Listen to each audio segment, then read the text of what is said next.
ओम शांति। आज 5 जनवरी 2021 के साकार महावाक्य हैं। सारी मुरली का सार शिव भगवान उवाच, वह सुप्रीम सोल ज्ञान का सागर निराकार है। फिर कहा, मनुष्य को गोदरेज का ताला लगा हुआ है, उसकी चाबी एक बाप के पास ही है। इसीलिए उनको ही ज्ञानदाता, दिव्य चक्षु विधाता कहा जाता है। निश्चय के लिए बाबा ने बोला, पहले तो यह निश्चय है हम बाप से वर्षा लेते हैं। फिर कहा, बाप जानते हैं यह हमारे बच्चे हैं, जिन्हों को हम ज्ञान अमृत पिलाई, ज्ञान चिता पर बिठाई, घोर नींद से जगाई, स्वर्ग में ले जाता हूँ। फिर कहा, वह एक्टर्स यहाँ के रहवासी होते हैं। तुम तो समझते हो हमारा घर शांति धाम है। समझ की बात बाबा ने बताई, तुमको तो घर बार छोड़ना नहीं है, न सफेद कपड़े का कोई बंधन है, परंतु सफेद अच्छा है। आगे बोले, भल स्त्री पुरुष हैं, परंतु बुद्धि से जानते हैं हम भाई बहन हैं। यह ज्ञान बड़ा विचित्र है। फिर बाबा ने लोक संग्रह के लिए कहा, लौकिक संबंध से भी तोड़ निभाना है। बाकी चाचे को चाचा, बाप को बाप कहना पड़े। घर में रहते भी बड़ी युक्ति से चलना होगा, कहाँ कोई मूंझे नहीं। बाबा के महावाक्य विस्तार से। बाबा बोले, मीठे बच्चे, तुम्हें मुख से कभी भी हे ईश्वर, हे बाबा शब्द नहीं निकालना चाहिए। यह तो भक्ति मार्ग की प्रैक्टिस है। आज बाबा प्रश्न पूछ रहे हैं, तुम बच्चे सफ़ेद ड्रेस पसंद क्यों करते हो? यह किस बात का प्रतीक है? तो बाबा ने उत्तर दिया, अभी तुम इस पुरानी दुनिया से जीते जी मर चुके हो, इसलिए तुम्हें सफ़ेद ड्रेस पसंद है। यह सफ़ेद ड्रेस मौत को सिद्ध करता है। जब कोई मरता है तो उस पर भी सफ़ेद कपड़ा डालते हैं। तुम बच्चे भी अभी मर जीवा बने हो। ओम शांति। रूहानी बाप बैठ बच्चों को समझाते हैं। रूहानी अक्षर न कहे, सिर्फ बाप कहे तो भी ठीक है। बाप बैठ बच्चों को समझाते हैं। सब अपने को भाई भाई तो कहते ही हैं, तो बाप बैठ समझाते हैं बच्चों को। सभी को तो नहीं समझाते होंगे, सब अपने को भाई भाई कहते ही हैं। गीता में लिखा हुआ है, भगवान उवाच। अब भगवान उवाच किसके प्रति? भगवान के हैं सब बच्चे। वह बाप हैं तो भगवान के बच्चे सब ब्रदर्स हैं। भगवान ने ही समझाया होगा, राजयोग सिखाया होगा। अभी तुम्हारी बुद्धि का ताला खुला हुआ है। दुनिया में और किसी के भी ऐसे ख्यालात नहीं चल सकते। जिन जिन को संदेश मिलता जाएगा, वह स्कूल में आते जाएंगे, पढ़ते जाएंगे बाबा के घर। समझेंगे प्रदर्शनी तो देखी, अब जाकर कुछ ज़्यादा सुने। पहली पहली मुख्य बात है ज्ञान सागर, पतित पावन, गीता ज्ञान दाता शिव भगवान उवाच। पहले पहले उनको यह पता पड़े कि उन्हों को सिखलाने वाला अथवा समझाने वाला कौन है।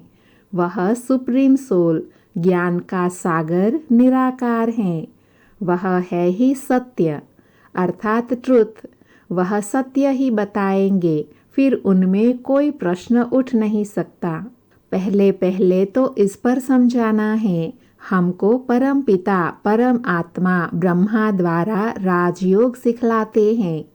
यह राजाई पद है, जिसको निश्चय हो जाएगा कि जो सबका बाप है, वह पारलौकिक बाप बैठ समझाते हैं। वही सबसे बड़ी अथॉरिटी है, तो फिर दूसरे कोई प्रश्न उठ नहीं सकता। वह है पतित पावन, तो जब वह यहाँ आते हैं तो ज़रूर अपने टाइम पर आते होंगे। तुम देखते भी हो, यह वही महाभारत लड़ाई है। विनाश के बाद भी वाइसलेस दुनिया होनी है। यह है विशेष दुनिया। यह मनुष्य नहीं जानते कि भारत ही वाइसलेस था। कुछ भी बुद्धि चलती नहीं। गोदरेज का ताला लगा हुआ है, उसकी चाबी एक बाप के ही पास है। उनको ही ज्ञानदाता, दिव्य चक्षु विधाता कहा जाता है। ज्ञान का तीसरा नेत्र देते हैं। यह किसको पता नहीं है कि तुमको पढ़ाने वाला कौन है। दादा समझ लेते हैं तब टीका करते हैं, अर्थात शिव बाबा के बदले ब्रह्मा बाबा को देखते हैं, इसलिए कुछ न कुछ बोलते हैं। इसलिए पहली बात ही यही समझाओ। इसमें लिखा हुआ है शिव भगवान वाच, वह तो है ही ट्रुथ। बाप समझाते हैं मैं पतित पावन शिव हूँ, मैं परम धाम से आया हूँ इन सालीग्रामों अर्थात आत्माओं को पढ़ाने। बाप है ही नॉलेजफुल, सृष्टि के आदि मध्य अंत का राज समझाते हैं। यह शिक्षा अभी तुमको ही बेहद के बाप से मिल रही है। वही सृष्टि के रचयिता हैं, पतित सृष्टि को पावन बनाने वाले हैं। बुलाते भी हैं, हे पतित पावन आओ, तो पहले उसका ही परिचय देना है। उस परम पिता परमात्मा के साथ आपका क्या संबंध है? वह है ही सत्य। नर से नारायण बनाने की सत्य नॉलेज देते हैं। बच्चे जानते हैं बाप सत्य हैं, बाप ही सचखंड बनाते हैं। तुम नर से नारायण बनने यहाँ आते हो। बैरिस्टर पास जाएंगे तो समझेंगे हम बैरिस्टर बनने आए हैं। अभी तुमको निश्चय है कि हमें भगवान पढ़ाते हैं। कई निश्चय करते भी हैं, फिर संशय बुद्धि हो जाते हैं, तो उनको सब मनुष्य कहते हैं तुम तो कहते थे भगवान पढ़ाते हैं, फिर भगवान को छोड़कर क्यों आए? संशय आने से ही भागंती हो जाते हैं, कोई न कोई विकर्म करते हैं। भगवान वाच काम महाशत्रु हैं, इन पर जीत पाने से ही तुम जगत जीत बनेंगे। जो पावन बनेंगे वही पावन दुनिया में चलेंगे। यहाँ है ही राजयोग की बात, तुम जाकर वहाँ राजाई करेंगे सतयुग में। बाकी जो भी आत्माएं हैं वह अपना हिसाब किताब चुकता कर वापस घर चली जाएगी। यह कयामत का समय है। अब यह बुद्धि कहती है सतयुग की स्थापना जरूर होनी है। पावन दुनिया सतयुग को कहा जाता है। बाकी सब मुक्ति धाम में चले जाएंगे। उनको फिर अपना पार्ट रिपीट करना है। तुम भी अपना पुरुषार्थ करते रहो, पावन बन पावन दुनिया का मालिक बनने के लिए। मालिक तो सब अपने को समझेंगे ना, प्रजा भी मालिक हैं। अभी प्रजा भी कहती है ना हमारा भारत। बड़े ते बड़े मनुष्य सन्यासी आदि भी कहते हैं हमारा भारत। तुम समझते हो इस समय भारत में सभी नरकवासी हैं। अभी हम स्वर्गवासी बनने के लिए यह राजयोग सीख रहे हैं। सब तो स्वर्गवासी नहीं बनेंगे, यह अभी ज्ञान आया है। वो लोग जो सुनाते हैं, शास्त्र सुनाते हैं, वह तो शास्त्रों की अथॉरिटी है। बाप कहते हैं यह भक्ति मार्ग के वेद शास्त्र आदि सब पढ़ने से सीढ़ी नीचे उतरते जाते हैं। यह सब है भक्ति मार्ग। बाप कहते हैं जब भक्ति मार्ग पूरा होगा तब ही मैं आऊँगा। मुझे ही आकर सब भक्तों को भक्ति का फल देना है। मेजॉरिटी तो भक्तों की ही है। सब पुकारते रहते हैं ना, हे गॉड फादर। भक्तों के मुख से ओ गॉड फादर, हे भगवान जरूर निकलेगा। अब भक्ति और ज्ञान में तो फर्क है। तुम्हारे मुख से कभी हे ईश्वर, हे भगवान यह अक्षर नहीं निकलते। मनुष्यों को तो यह आधा कल्प की प्रैक्टिस पड़ी हुई है। तुम जानते हो वह तो हमारा बाप है। तुमको हे बाबा थोड़े ही करना है। बाप से तो तुमको वर्षा लेना है। पहले तो यह निश्चय है हम बाप से वर्षा लेते हैं। बाप बच्चों को वर्षा लेने का अधिकारी बनाते हैं। यह तो सच्चा बाप है ना। बाप जानते हैं यह हमारे बच्चे हैं, जिन्हों को हम ज्ञान अमृत पिलाई, ज्ञान चिता पर बिठाई, घोर नींद से जगाई स्वर्ग में ले जाता हूँ। बाप ने समझाया है आत्माएं वहाँ शांति धाम और सुखधाम में रहती हैं। सुखधाम को कहा जाता है वाइसलेस वर्ल्ड, संपूर्ण निर्विकारी देवताएं है ना, और वह है स्वीट होम परम धाम। तुम जान गए हो कि हमारा होम अर्थात घर वह है परम धाम। हम एक्टर्स उस शांति धाम से आते हैं यहाँ पार्ट बजाने। हम आत्माएं यहाँ के रहवासी नहीं हैं। वह एक्टर्स यहाँ के रहवासी होते हैं, फिर घर में जाकर ड्रेस बदल कर पार्ट बजाते हैं। तुम तो समझते हो हमारा घर शांति धाम है, वहाँ हम फिर वापस जाते हैं। जब सभी एक्टर्स स्टेज पर आ जाते हैं तब फिर बाप आकर सभी को ले जाएंगे, इसलिए उनको लिबरेटर भी कहा जाता है। दुख हरता सुख करता है, तो इतने सब मनुष्य कहाँ जाएंगे? विचार करो। पतित पावन को बुलाते हैं, किस लिए? अपनी मौत के लिए। दुख की दुनिया में रहना नहीं चाहते हैं, इसलिए कहते हैं घर चलो। यह सब मुक्ति को ही मानने वाले हैं। भारत का प्राचीन राजयोग कितना मशहूर है। विलायत में भी जाते हैं प्राचीन राजयोग सिखलाने। वास्तव में हठयोगी तो राजयोग को जानते ही नहीं, उन्हों का योग ही रॉन्ग है। इसलिए तुम्हें जाकर सच्चा राजयोग सिखाना है। मनुष्यों को सन्यासियों की कफनी देख उन्हों को कितना मान देते हैं। बौद्ध धर्म में भी सन्यासियों को कफनी पहनी हुई देख उनको मान देते हैं। सन्यासी तो बाद में आते हैं। बौद्ध धर्म में भी शुरू में कोई सन्यासी नहीं होते हैं। जब पाप बढ़ता है बौद्ध धर्म में, तब सन्यास धर्म स्थापन होता है। शुरू में तो वह आत्माएं ऊपर से आती हैं, उनकी संख्या आती है। शुरू में सन्यास सिखला कर क्या करेंगे? सन्यास होता है बाद में। यह भी यहाँ से कॉपी करते हैं, अर्थात संगम युग से कॉपी करते हैं। क्रिश्चियन में भी बहुत हैं जो सन्यासियों का मान रखते हैं। कफनी की जो पहरवाइश हैं वह हठयोगियों की हैं। तुमको तो घर बार छोड़ना नहीं है, न कोई सफ़ेद कपड़े का बंधन है, परंतु सफ़ेद अच्छा है। तुम भट्टी में रहे हो तो ड्रेस भी यह हो गई। आजकल सफ़ेद ड्रेस बहुत पसंद करते हैं। मनुष्य मरते हैं तो भी सफ़ेद चादर डालते हैं। तुम भी अभी मरजीवा बने हो तो सफ़ेद ड्रेस अच्छी है। तो पहले कोई को भी बाप का परिचय देना है। 2 बाप हैं। यह बातें समझने में टाइम लेते हैं। प्रदर्शनी में इतना समझा नहीं सकेंगे। सतयुग में होता है 1 बाप।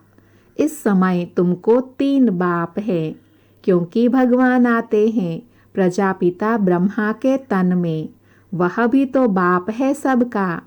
लौकिक बाप भी हैं। अच्छा, तब 3 बाप से ऊंच वर्षा किसका? निराकार बाप वर्षा कैसे देंगे? वह फिर देते हैं ब्रह्मा द्वारा। इस चित्र पर तुम बहुत अच्छी रीति समझा सकते हो। शिव बाबा निराकार हैं और यह प्रजापिता ब्रह्मा आदि देव ग्रेट ग्रेट ग्रैंडफादर। बाप कहते हैं मुझे शिव को तुम ग्रेट ग्रेट ग्रैंडफादर नहीं कहेंगे, मैं सभी का बाप हूँ। यह है प्रजापिता ब्रह्मा। तुम हो गए सब भाई बहन। बल स्त्री पुरुष है, परंतु बुद्धि से जानते हैं हम भाई बहन हैं। बाप से वर्षा लेते हैं।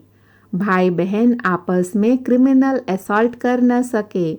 अगर दोनों की आपस में विकारी दृष्टि खींचती है तो फिर गिर पड़ते हैं, बाप को भूल जाते हैं।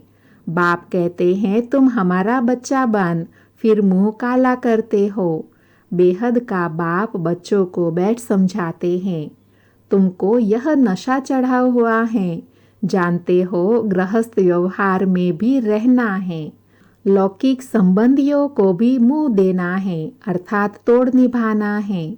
लौकिक बाप को तो तुम बाप ही कहेंगे ना, उनको तो तुम भाई नहीं कह सकते हो। ऑर्डिनरी वे में बाप को बाप ही कहेंगे। बुद्धि में है यह हमारा लौकिक बाप है। ज्ञान तो है ना, यह ज्ञान बड़ा विचित्र है। आजकल करके नाम भी लेते हैं, परंतु कोई विजिटर आदि बाहर के आदमी के सामने भाई कह दो तो वह समझेंगे इनका माथा खराब हुआ है।